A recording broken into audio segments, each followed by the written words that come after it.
Hello, in this video I will show you how to do tear down in Compass EW71. As you can see, at first we were removing the screws from the antenna connector. So then we will unscrew the inside the label sticker. We will unscrew it. There is a screw inside.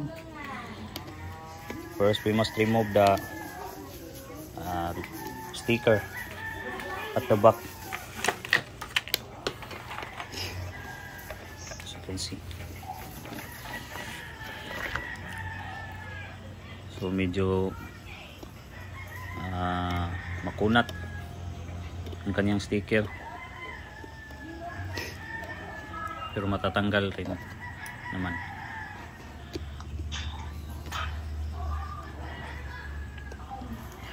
Use a tweezer.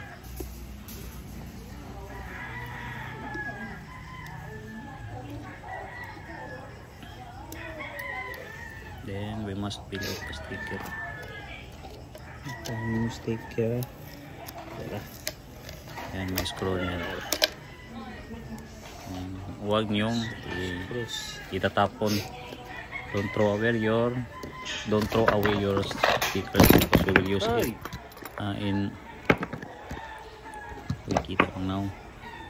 we'll use it after we will reassembling the unit. Then unscrew. Yeah.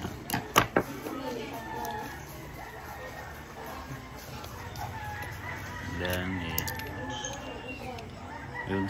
we will just push the antenna connector downward, and pull it down, and here you are. So these are the insides of the EW71 compass. As you can see, medyo blurry, but they use Qualcomm microprocessor, but no heatsink. So after this video I will decide to install a heatsink in its CPU or microcontroller, because as you can see, we'll use it as access point in public places. So there were many users, so to accommodate many users and to